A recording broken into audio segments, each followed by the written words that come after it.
When I first started my career, I started as a portrait painter. And one of the things that appeals to me about people is I like people. Um, I, I like to relate to them. I like to talk to them. I like dealing with them.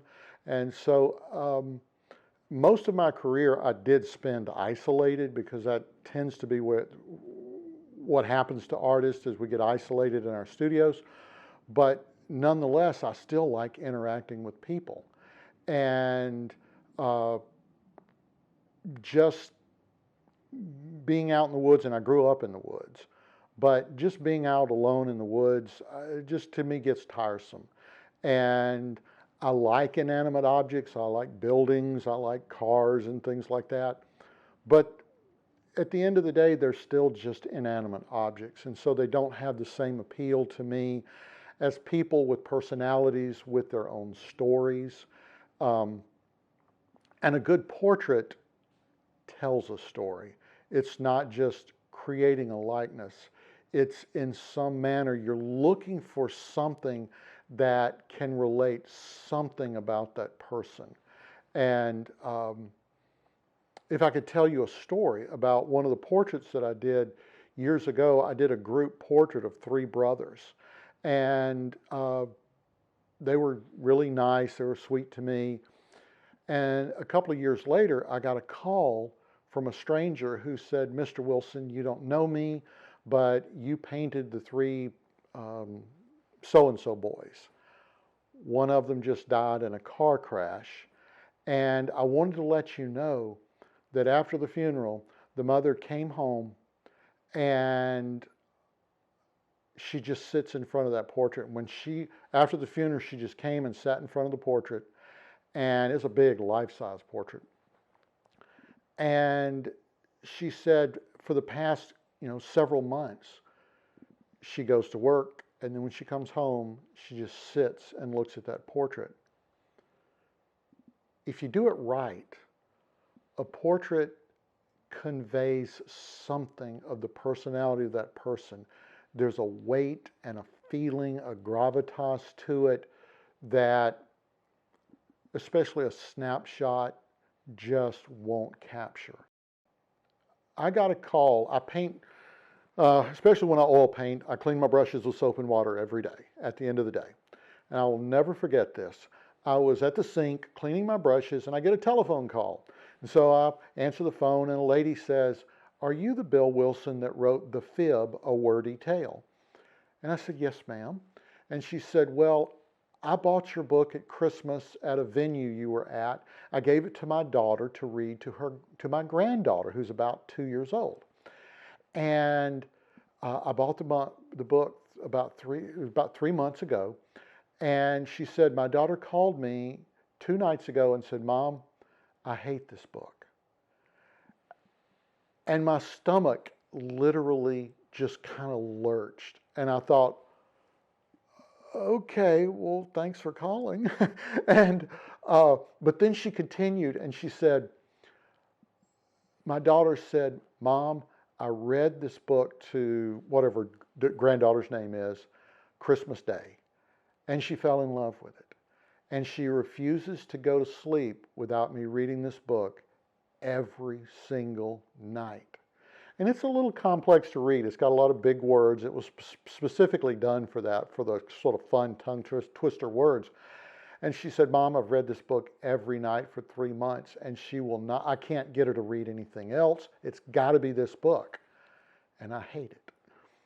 Well, it just sent joy into my heart, because I remember as a small child being in love with Winnie the Pooh and all of these other characters that I just meant so much to me. And to think that there was a 2-year-old out there who had the same feelings about my book that I had about some of the other books that I loved, it was just one of the most rewarding experiences that I've ever had as an artist. I was doing some film work with a counselor who dealt specifically with children with special needs, either learning disabilities or behavioral disabilities. And she got one of my books, and then she called me. Oh goodness, this was like 6 months later. And she said, Bill, I had to tell you this. We've been working with an autistic boy for a while now, and he's school age, so maybe first, second, third grade, and he's really struggling in school. He can't read well. He's just having problems. And just on a lark, I thought, what the heck? I gave him your book, and all of those weird words, the complexity, the fun of it, it just sparked something in him. And he started reading that book. And because, even though it's for little kids, it's got words like Egyptology, eschatology, things like that in it, he started delving deeper into, well, I want to know what those words mean. And so he actually started, as if I remember correctly, actually picking up other books to read, like, well, what does that word mean? And what does this word mean? And they said that, this counselor said that that book has helped to launch him into a new stage in being able to read and comprehend and focus, because that was his big problem. He just couldn't focus. And that book helped him to focus and just get his head together. And again, to think that there was a child out there who wasn't a bad child. He just had some real problems. But my book was able to help him just get one step over those hurdles to a more enriched life. For me, as an artist, as an author, those two stories are like, if I don't get anything else, I'm good. I'm good. Every year there's an event at the Capitol called Red Coat Day, where Republican women get together and honor the men and women in the legislature. My wife was a part of that. It culminated at the mansion. Since it was a woman's event, I wasn't allowed to be a part of that, and so my wife suggested going into the man cave to paint the governor's Harley. I had been painting cars for fun, going to different venues, painting antique cars. So I went out painting the Harley. Someone told the First Lady, Bill is out painting the Harley. She misunderstood and thought that they had said, Phil is painting the Harley. And in her mind, she's got several hundred women there for an event, and Governor Phil is out there airbrushing his Harley Davidson. So she goes out to ask him nicely to stop doing it. And then she sees me, sees the painting, and says, oh, that is beautiful. Has Phil seen it? And I said, well, no, ma'am, I hadn't seen the governor. She said, go show him. So I went in and I showed him, and he said, well, have you painted my Nomad? I said, Governor, I don't know what a Nomad is. And he said, well, that's my antique car. I said, well, Governor, I don't have time, but if I could get permission to come back. And he said, you come back here anytime and paint anything you want to. Just on a lark, because I've always loved the governor's mansion. It's beautiful. It's got great historical presence. And on a lark, I said, well, Governor, what I'd love to do is I'd love to actually be able to paint the rooms in the mansion. And he stopped and did one of those kind of Kodak moments. And he went, I have always wanted to write my memoirs about my time here. Tell you what, I'll get you permission. You come paint anywhere you want to. I'll write the text. I'll get us published. Okay. And so that's how I became the artist in residence. And I went up there in between assignments that I'm working on for like 2.5 years. And I painted basically every room in the mansion. And We got published with University Press, and the draw and the beauty of the mansion was not that it was just a bunch of pretty furniture and beautiful architecture, but that there's history behind it. The Bilbo room where John F. Kennedy spent one night or two nights. And I don't remember it all, but there's just all that's happened in Mississippi, all the good and the bad and everything that's gone on historically has gone through that mansion, has gone through the Capitol. And so that for me is the beauty of really any inanimate object, is either A, if it's God created, then it's something that my Creator created. And when people ask your favorite artist, my favorite artist is God. But if it's especially something man-made, then how it relates to people and how they interacted with it and what it tells about them, that's what's important to me.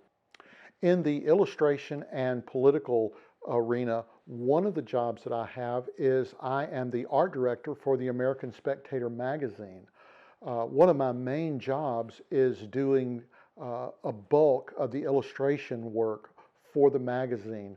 We do have quite a few internationally known wonderful artists who contribute, but my job as the art director is, or one of my jobs, is I do a bulk of the illustrations.